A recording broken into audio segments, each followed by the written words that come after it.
कि राहुल गांधी जी अब अपने व्यवहार से वो सिद्ध कर चुके हैं कि उनका इंटरेस्ट भारत के लीडर बनने में नहीं है। राहुल गांधी के हिसाब से भारत को वर्ल्ड लीडर बनने की सोचना भी नहीं चाहिए। और ये कितनी हैरानगी की बात है। ये दिखाता है कि ये लोग भारत के कितने बड़े शत्रु हैं। आज भारत लीड कर रहा है। आज दुनिया के आर्थिक रूप से समृद्ध देशों में भारत चौथे स्थान पे है। बहुत जल्दी हम तीसरे स्थान पे होंगे और फिर हमसे ऊपर दो ही देश अब रह जाएंगे, चाइना और अमेरिका। और हम धीरे धीरे 2047 तक ये स्थिति में आने की कोशिश कर रहे हैं कि उन दोनों से भी हमारा कंपटीशन बहुत अच्छा हो। और आज कई मायनों में ये तो आर्थिक समृद्धि की बात है, लेकिन संस्कृति, परंपरा, ज्ञान, विज्ञान, इसके मायने में भारत आज दुनिया का नंबर 1 देश है। हमारे ही बच्चे जाकर के अमेरिका में अमेरिका की व्यवस्था को चला रहे हैं। हमारी ही टेक्नोलॉजी से दुनिया में एक से एक बड़ी छलांग लग रही है। हमारी दवाइयाँ दुनिया भर के देशों को जा रही हैं, यहाँ तक कि अमेरिका और रसिया को भी। उसके बाद भी राहुल गांधी जी को लगता है कि भारत को ये कोशिश ही नहीं करनी चाहिए। तो ये स्पष्ट करता है कि राहुल गांधी भारत विरोधी मानसिकता से ग्रस्त हैं और उन देश का एक सांसद होने के नाते और नेता विपक्ष होने के नाते ये उन्होंने जो व्यवहार दिखाया है वो बहुत ही शर्मनाक और निंदनीय है। अरावली को सेव करने के लिए कांग्रेस की तरफ से 26 की प्लानिंग की जा रही है। ऐसा कहा जा रहा है कि उनको बचाना है, देश को और तमाम चीजों को, अरावली को।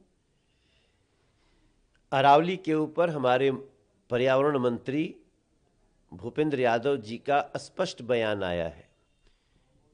अब चूंकि कांग्रेस लगातार चुनाव हार रही है, कांग्रेस लगातार जनता की नज़रों में गिर रही है, तो वो फ्रस्ट्रेटिंग बिहेवियर कर रही है, फेक न्यूज़ फैला रही है।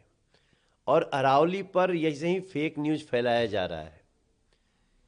अरावली पर्वत श्रृंखला, उसके अंतर्गत नियम है कि आप इतना ही खनन कर सकते हैं। उस खनन को भी अभी हम लोग कोशिश कर रहे हैं उसको भी मिनिमाइज करें और पूरी अरावली सुरक्षित है। सिर्फ सर्वोच्च न्यायालय और संवैधानिक आधार पे जो सिस्टम है उसको फॉलो किया जा रहा है। मैं लोगों से प्रार्थना कर रहा हूं कि कांग्रेस की ऐसी फेक न्यूज़ फैलाने की इस साजिश में कोई न आए। अरावली पूरी तरह से सुरक्षित है और अरावली को कोई नुकसान मोदी सरकार में नहीं हो सकता। दिल्ली में AQI हाई लेवल पे है, कहीं पर 350, 400, 450 लोगों को काफी प्रॉब्लम हो रही है, आंखों में दिक्कत हो रही है। अरविंद केजरीवाल कह रहे हैं कि पंजाब का जो AQI इस समय है वो लगभग 70-80 चल रहा है। तो दिल्ली में जो पॉल्यूशन है वो खुद दिल्ली का पॉल्यूशन है, कहीं बाहर का पॉल्यूशन नहीं है। तो सरकार इसको नहीं ओवरकम कर पा रही है। सरकार दिल्ली के पोल्यूशन को एक चुनौती मानती है, इसमें कोई दो राय नहीं है। हालांकि पिछले वर्षों से इस वर्ष बहुत कम है, फिर भी हम मानते हैं कि दिल्ली का पोल्यूशन एक चुनौती है। लेकिन आप हैरानगी की बात देखिए कि जो 10 साल तक दिल्ली को इस पोल्यूशन की आग में झोंकते रहे, 10 साल, और कुछ नहीं कर पाए, वो 9 महीने में भारतीय जनता पार्टी की सरकार से जवाब मांग रहे हैं। अरविंद केजरीवाल की सरकार का ही दिया लिया या उनके पहले जो कांग्रेस थी 15 साल, उनकी ऐसी देन है कि आज दिल्ली को सांसों में इतनी प्रॉब्लम आ रही है। और हम लोग पहले दिन से कह रहे हैं कि हम दिल्ली की सरकार में 27 साल बाद आए हैं, जो 15 साल कांग्रेस, 10 साल आम आदमी पार्टी ने जो नुकसान किया है दिल्ली का, उसे दूर करने में हमें कम से कम 2 साल लगेंगे। और हम दावे के साथ कहते हैं आपको, हमारी मुख्यमंत्री रेखा गुप्ता जी, उनके पूरे मंत्रिमंडल के लोग, हम बहुत संजीदा हैं इस पे, हम बहुत सारे कार्य कर रहे हैं।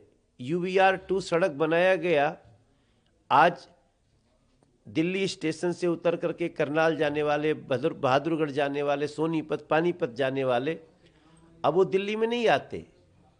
हम लगातार इलेक्ट्रिक व्हीकल्स को बढ़ा रहे हैं। 4000 हम EV इलेक्ट्रिक व्हीकल बसें दे चुके हैं।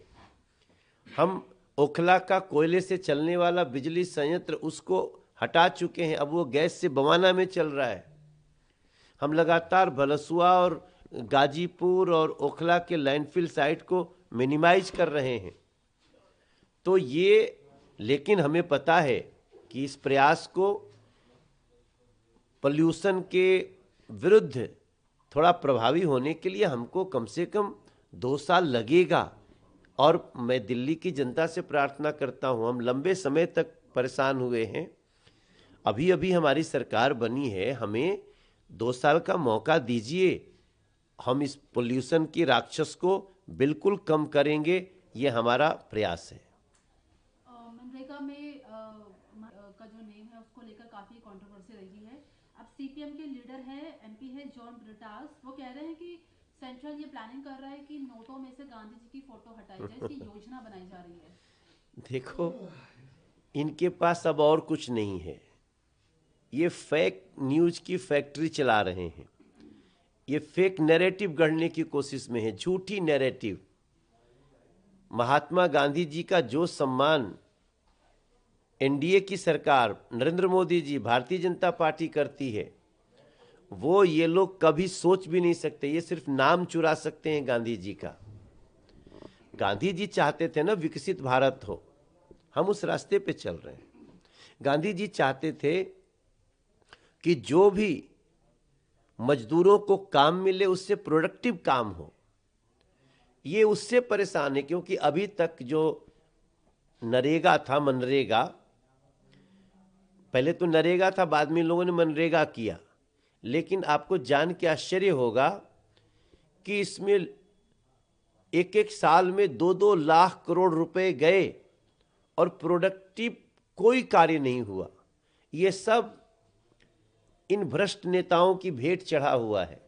पहली बार ऐसा हो रहा है कि एक तो 100 दिन काम जो गारंटीड है वो अब 125 दिन किया जाएगा। अगर काम नहीं दे पाए तो उनको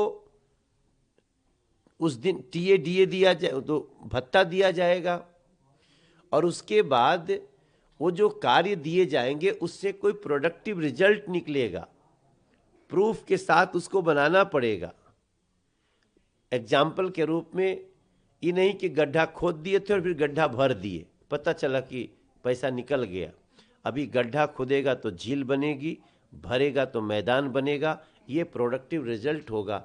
बताइए, इस देश का कौन व्यक्ति नहीं चाहेगा कि हमारे जो लोग मजदूर हैं उनको काम मिले, 125 दिन काम मिले 100 दिन की बजाय। मगर इनको दिक्कत किस बात से है?